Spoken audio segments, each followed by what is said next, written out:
Start करेंगे exercise 6.3 जो कि बेस्ड है टेंजेंट्स और नॉर्मल्स पे किसी कर्व पर। तो सबसे पहले जान लेते हैं कि टेंजेंट और नॉर्मल होते क्या है। देखिए, अगर ये कोई एक कर्व है, ठीक है ना, जिसकी equation y equals to F X है, तो टेंजेंट कहते हैं इस कर्व पर सिर्फ एक पॉइंट पर टच करने वाली लाइन को। जैसे ये एक लाइन है जो इस तरह से इसे टच करके चली गई, सिर्फ एक पॉइंट पर, यहां मैंने माना ये पॉइंट हमारा x1, y1 है और इस तरह से इसे टच करके चलेगी, तो ये वाली लाइन जो कहलाएगी ना, टेंजेंट कहलाएगी इस कर्व के लिए। ठीक, और बात करते हैं नॉर्मल की, तो नॉर्मल जो होता है ना, टेंजेंट पर परपेंडिकुलर होता है। एक लाइन ऐसी जो टेंजेंट पर परपेंडिकुलर हो, वो हमारी क्या कहलाती है? नॉर्मल कहलाता है। ये भी हमारी एक लाइन होती है। ठीक, इस वाली एक्सरसाइज में हमसे स्लोप ऑफ टेंजेंट के बारे में कहा गया है, नॉर्मल के स्लोप के बारे में कहा गया है। तो देखिए, अगर हमें कोई curve y equal to F X दिया हुआ है और इसका हमने एक बार डिफरेंशिएशन कर दिया, dy अपॉन dx फाइंड कर दिया, या इसे हम ऐसे लिख सकते हैं f डैश x। ठीक, तो ये dy अपॉन dx जो होता है ना, ये नॉर्म स्लोप निकल जाता है टेंजेंट का।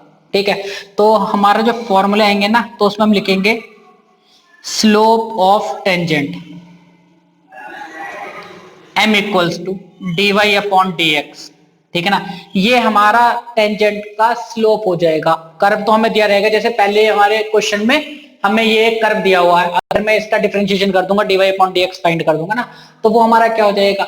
स्लोप हो जाएगा टेंजेंट का। ठीक है, अब देखिए, ये वाला जो नॉर्मल है, ये जो टेंजेंट है, एक दूसरे पर क्या परपेंडिकुलर है, 90 डिग्री एंगल बना रहे हैं।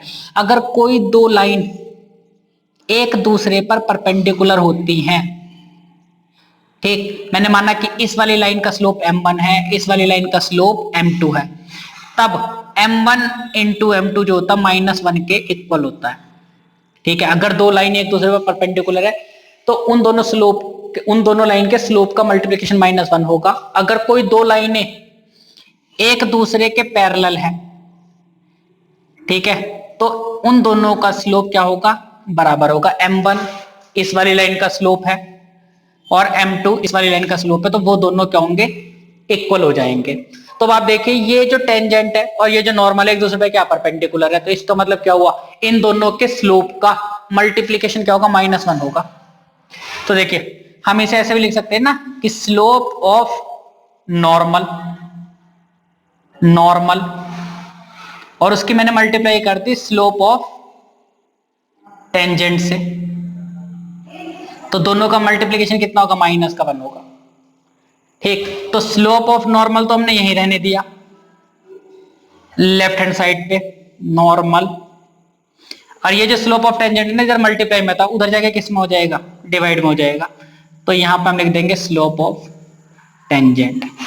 तो अगर हमें कभी भी क्वेश्चन में स्लोप ऑफ नॉर्मल फाइंड करने के लिए कहा जाता है, तो हमें सबसे पहले स्लोप ऑफ टेंजेंट फाइंड करना है, और उस स्लोप ऑफ टेंजेंट को -1 के अपॉन में कर देंगे, तो वो हमारा स्लोप ऑफ नॉर्मल आ जाएगा। ये स्लोप को हम जो ना हमेशा m से डिनोट करते हैं, मैंने यहां भी इसे m लिख दिया। ठीक है, इसके बाद स्लोप फाइंड करने के बाद हमसे इन लाइन की इक्वेशन के बारे में कहा जाएगा कि भाई टेंजेंट की इक्वेशन फाइंड कीजिए, नॉर्मल की इक्वेशन फाइंड कीजिए। तो ये हमारी क्या है? लाइन है, और ये लाइन किस वाले पॉइंट से होकर पास हो रही है? x1, y1 से। नॉर्मल भी हमारा x1, y1 से पास हो रहा है। तो जो इक्वेशन हो जाएगी ना, इक्वेशन ऑफ टेंजेंट, किसी भी लाइन की इक्वेशन क्या होती है? y minus y1 equals to m x minus x1। देखिए, टेंजेंट की इक्वेशन फाइंड कर रहे हैं, तो टेंजेंट का स्लोप लगेगा ये वाला। ठीक, और अगर हमें इक्वेशन फाइंड करनी है नॉर्मल की,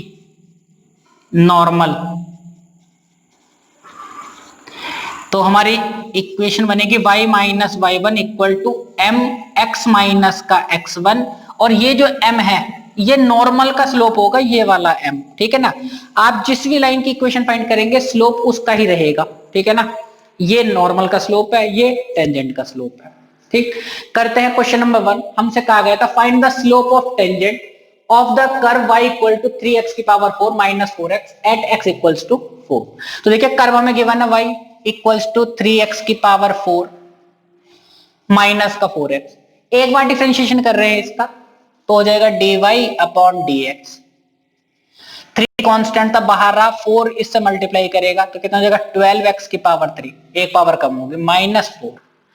तो ये वाला जो dy अपॉन dx आ गया ना, ये किसका स्लोप आ गया, टेंजेंट का स्लोप आ गया। लेकिन हमें कहा गया कि एट x इक्वल टू 4, जहां पर हमारा x कोऑर्डिनेट 4 है वहां पे फाइंड करो, तो लिख रहे एट x इक्वल टू 4, तो dy अपॉन dx